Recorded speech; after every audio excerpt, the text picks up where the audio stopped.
भोलिसम्म राष्ट्रिय प्रजातन्त्र पार्टीको केन्द्रीय कार्यालय सार्न काठमाडौँ महानगरपालिकाका मेयर बालेन शाहको निर्देशन। काठमाडौँ महानगरपालिकाको मेयर बालेन शाह विरुद्ध नाराबाजी। फुटपाथमा बिना रकवट व्यापार गर्न पाउनुपर्ने माग। बालेन विरुद्ध फुटपाथमा आन्दोलन गर्न व्यापारीलाई इनफ इज इनफ ग्रुप र नेकपा एमाले निकट जीवन समूहको साथ। भ्रष्टाचारको अन्त्य गर्न राष्ट्रिय स्वतन्त्र पार्टीको उदय भएको राष्ट्रिय स्वतन्त्र पार्टीका सभापति रवि लामिछानेको भनाई। सुन तस्करीको नाइके पक्राउ हुने दिनको पर्खाइमा छौँ भन्दै राष्ट्रिय स्वतन्त्र पार्टीका सभापति रवि लामिछानेले गरे सरकारलाई खबरदारी। 100 केजी सुन तस्करीको मुख्य नाइके सरकार आफै भएको पूर्व प्रधानमन्त्री केपी शर्मा ओलीको आरोप। मुलुकमा एमाले बाहेकको कुनै पनि विकल्प नभएको एमाले अध्यक्ष केपी शर्मा ओलीको भनाई। कोशी प्रदेशको प्रदेश सभा सभामुखलाई राजीनामा दिन नैतिक दबाव। कोशी प्रदेशको सरकारमा सहभागी हुन संघीयता विरोधी राप्रपा फकाउँदै नेपाली कांग्रेस र माओवादी गठबन्धन। राप्रपालाई फकाउनुभन्दा मध्यावधि चुनाव गर्न पूर्व प्रधानमन्त्री डाक्टर बाबुराम भट्टराईको सुझाव। एमाले युवा नेताको हैसियत दुनामा खाएर कुनामा बस्ने जस्तै भएको कांग्रेस महामन्त्री विश्वप्रकाश शर्माको भनाई।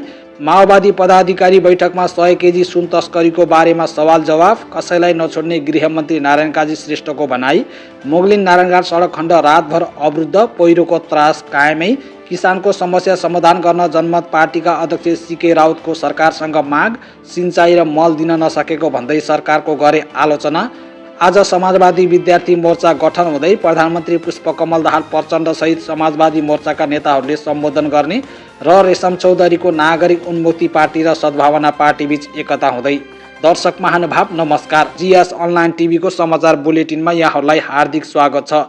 सधैँ जस्तै आज पनि देश विदेशका ताजा खबर सहित यहाँहरू समक्ष उपस्थित भएको छु। यदि तपाईहरू पहिलोपटक हाम्रो च्यानलमा जोडिनु भएको छ भने कृपया च्यानललाई सब्स्क्राइब गरेर नजिकै रहेको बेल आइकनलाई पनि दबाइदिनुहोला। साथै हाम्रो मेहनतका लागि भिडियोमा एक लाइक गर्न पनि नभुल्नुहोला। अब समाचार विस्तारमा।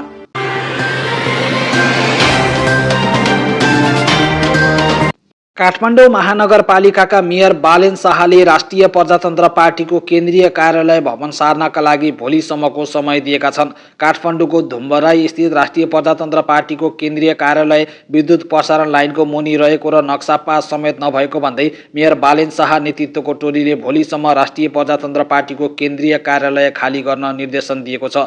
मेयर बालेन शाहको टोलीले पार्टी कार्यालय खाली गर्न निर्देशन दिएपछि राष्ट्रिय प्रजातन्त्र पार्टीको पदाधिकारी बैठक बसिरहेको छ। मेयर बालेन शाहसँग सरसल्लाह गरेर यसबारेमा छलफल गर्न सकिने राष्ट्रिय प्रजातन्त्र पार्टीले बताएको छ। अब चर्चा गरौँ काठमाडौँ महानगरपालिकाका मेयर बालेन शाहको विरोध सम्बन्धी प्रसङ्गबाट। काठमाडौँ महानगरपालिकाका मेयर बालेन शाह र उपप्रमुख सुनिता डङ्गोलको विरुद्धमा प्रदर्शन भएको छ। गरिबको चमेली बोल्दिने कोही छैन स्लोगन सहित अभियन्ताहरूले काठमाडौँ महानगरपालिकाका प्रमुख बालेन शाह र उपप्रमुख सुनिता डङ्गोलको कार्यालय राष्ट्रिय सभा अगाडि प्रदर्शन गरेका थिए। उनीहरूले रैथाने फुटपाथ व्यवसायी, साइकल तथा गाडा व्यवसायीहरूको सम्मानजनक व्यवस्थापनका लागि उचित नीति, गैर कानुनी आचरणको अन्त्य साथै काठमाडौँ महानगरसँग जवाफदेहिताको माग समेत गरेका छन्। प्रदर्शनमा सहभागी हुनेहरूले बालेन सुनिता तिमीहरूलाई मत र साथ दिनु के गल्ती नै थियो भन्दै उनीहरूले प्रश्न पनि गरेका छन्। महानता, सहानुभूति र जवाफदेहिता नभएको युवा नेतृत्व कसरी फरक भयो भन्दै उनीहरूले प्रति प्रश्न पनि गरेका छन्।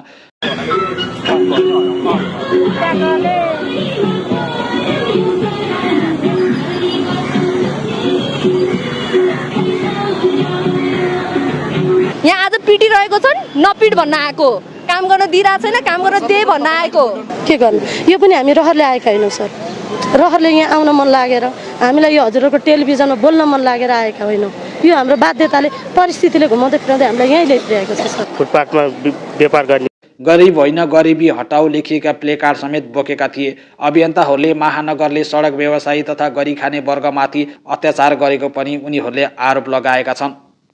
त्यस्तै राष्ट्रिय स्वतन्त्र पार्टीका सभापति रवि लामिछानेले आफ्नो पार्टी विरुद्ध चौतर्फी घेराबन्दी भएको पनि बताएका छन्। 2084 को निर्वाचनलाई लक्षित गर्दै कार्यक्रमहरू तयार गरिरहेको अवस्थामा आफ्नो पार्टी विरुद्ध चौतर्फी घेराबन्दी भएको बताएका छन्।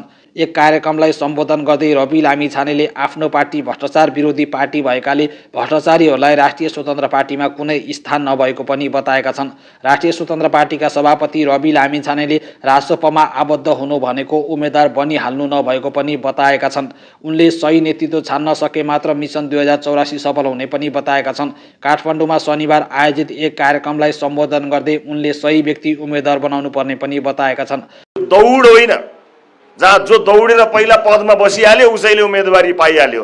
राष्ट्रिय स्वतन्त्र पार्टी अन्य पार्टीहरूको हुलमा अर्को पार्टी नपुगेर जन्मिएको होइन साथी। यो कुरामा तपाईँहरूलाई म स्पष्ट पार्न चाहन्छु। कहिलेकाहीँ समाचारहरूमा आउँछ अनि मान्छेहरू हामीलाई छेडखानी गर्दै बडो अपमानित गर्दै पनि सोध्ने गर्छन्, तपाईँ पनि उस्तै हुनुभएछ नि, तपाईँकोमा त कुटाकुट भएछ नि भन्नुहुन्छ। अनि म जवाफ दिन्छु, कुटाकुट हुँदाखेरि अरू पार्टीले जस्तो जोगाएर बसेका छौँ र त्यो हान्न बित्तिकै मान्छे ढल्नुभन्दा पहिला कारवाही गरिसकेको हुन्छ रासोपाले। घटनाको समाचार छापिनुभन्दा पहिला त्यसमा कारवाही भइसकेको हुनेछ। पार्टीलाई यसमा स्पष्ट निर्देशन छ। हामीले कसैको भारी बोक्नु पनि परेको छैन, हामीलाई कसैको भारी चाहिएको पनि छैन। नेपाली जनताले एउटा जिम्मेवारीको भारी हामीलाई दिएर पठाइदिएका छन्। उनीहरू योग्य मानिसहरू यो पार्टीभित्र आउँछन् कि आउँदैनन् त्यही हो मिसन 84 र याद गर्नु होला। स्वार्थवश यो पार्टीमा आएको छु, उम्मेदवार त मै हुँ। अहिलेदेखि टाकटुक मिलाउँदै गर्छु, केटाहरूलाई सदस्यता दिलाउँदै गर्छु, एउटा झुन्ड बनाउँदै गर्छु। प्राइमेरीमा ट्याक्क लाएर मलाई नै भोट हालिहाल्छन्, त्यसपछि उम्मेदवार मै हो, जित्ने मै हो, झन्डा हल्लाएर मै हिँड्छु भन्नुभएको छ नि। राजसभामा आबद्ध सबैलाई भन्न चाहन्छु, राजसभामा सहभागी हुनु भनेको तपाईँ उम्मेदवार हुनु भएको होइन। साथीहरू मै उम्मेदवार हुँ, मै मेयर हुँ, मै वडाध्यक्ष हुँ भन्दै हिँडेको सुनेको छु। कदापि यस्तो भुल नगर्नुहोला भन्दै राष्ट्रिय स्वतन्त्र पार्टीका सभापति रवि लामिछानेले नवआगन्तुक पार्टी सदस्यहरूलाई चेतावनी समेत दिएका छन्। विभिन्न पुराना पार्टी परित्याग गरी राष्ट्रिय स्वतन्त्र पार्टीमा सहभागी हुने झुन्डहरू बढेपछि रवि लामिछानेले यस्तो चेतावनी दिएका हुन्। पुरानो राजनीति दलमा सहभागी हुँदा आफ्नो स्वार्थ पूरा गर्न नसकेका केही समूहहरू राष्ट्रिय स्वतन्त्र पार्टीमा प्रवेश गरिरहेका छन्।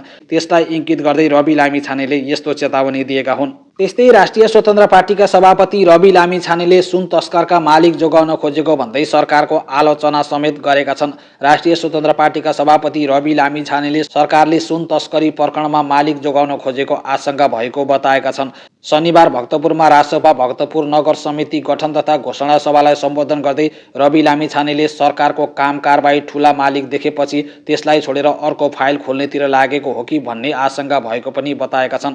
लामिछानेले सुन प्रकरणमा सरकारले व्यक्ति हेरेर अनुसन्धान अन्त्यसम्म नपुर्याई अर्को फाइल खोल्ने तयारी गर्न लागेको हुनाले यस्तो शङ्का उत्पत्ति भएको बताएका छन्। नेकपा एमालेका अध्यक्ष केपी शर्मा ओलीले पनि सरकार आफैले भ्रष्टाचार लुकाउन लागेको गम्भीर आरोप लगाएका छन्। नेकपा एमालेको लुम्बिनी प्रदेश संगठन कमिटीको आयोजनामा हिजोदेखि नेपालगञ्जमा सुरु भएको लुम्बिनी प्रदेशका निर्वाचित जनप्रतिनिधिहरूको प्रदेश स्तरीय भेला तथा प्रशिक्षण कार्यक्रमलाई सम्बोधन गर्दै नेकपा एमालेका अध्यक्ष केपी शर्मा ओलीले सरकार आफैले भ्रष्टाचार लुकाउने कोसिस गरेको बताएका छन्। एयरपोर्ट बाहिर साउन 3 गते बरामद गरिएको करिब 100 किलो अवैध सुनप्रति लक्षित गर्दै सरकारको जानकारी बिना उक्त काम हुनै नसक्ने केपी शर्मा ओलीले दाबी गरेका छन्।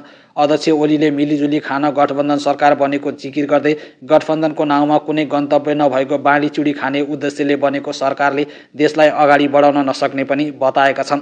केपी शर्मा ओलीले भनेका छन्, नेकपा एमाले बाहेक अर्को कुनै विकल्प छैन। एमालेलाई कसैले पनि पराजित गर्न नसक्ने बताउँदै उनले 2084 मा नेकपा एमालेले बहुमत लिएर आउने पनि बताएका छन्। नेकपा एमालेका अध्यक्ष केपी शर्मा ओलीले एमाले बाहेक कुनै पनि विकल्प नभएको बताएका छन्। नेकपा एमालेका अध्यक्ष केपी शर्मा ओलीले मुलुकमा एमाले बाहेक अर्को कुनै विकल्प नरहेको बताएका हुन्।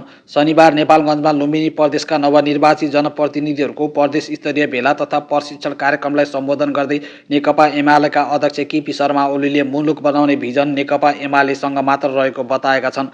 ओलीले एमाले बाहेक देशलाई हेर्न र फेर्न सक्ने दृष्टिकोण अरू कुनै पार्टीसँग नरहेको पनि बताएका छन्। एमाले मिसन 2084 मा केन्द्रित रहेको भन्दै नेकपा एमालेका अध्यक्ष केपी शर्मा ओलीले यसलाई सफल बनाउँदै पार्टीको बहुमत आउने गरी काम गर्न निर्देशन दिएका छन्। उनले आगामी निर्वाचनमा एमाले एक्लैले बहुमत ल्याएको खण्डमा एमालेले आफ्नै नीति अनुसार काम गर्न सक्ने र देशलाई अगाडि बढाउन सक्ने भन्दै कार्यकर्ताहरूलाई निर्देशन समेत दिएका छन्। कोशी प्रदेश सभाका सभामुख बाबुराम गौतमलाई राजीनामा दिन नैतिक तथा राजनीतिक दबाव परेको छ।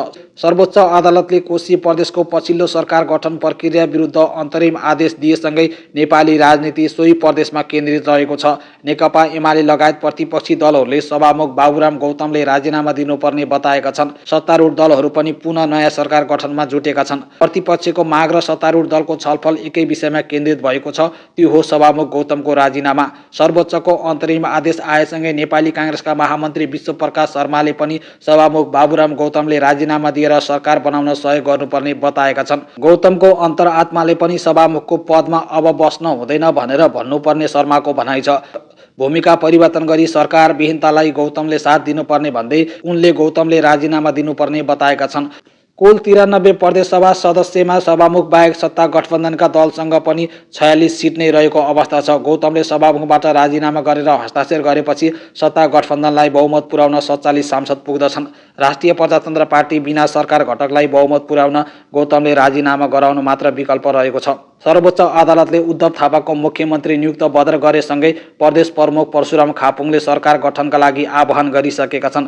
प्रदेश प्रमुख परशुराम खापुङले शुक्रबार नै आगामी साउन 16 गतेसम्मको समय सीमा दिएर संविधानको धारा 168(2) बमोजिम 2 वा 2 भन्दा बढी दलको समर्थनमा बहुमत पुर्याउन आह्वान गरेका छन्।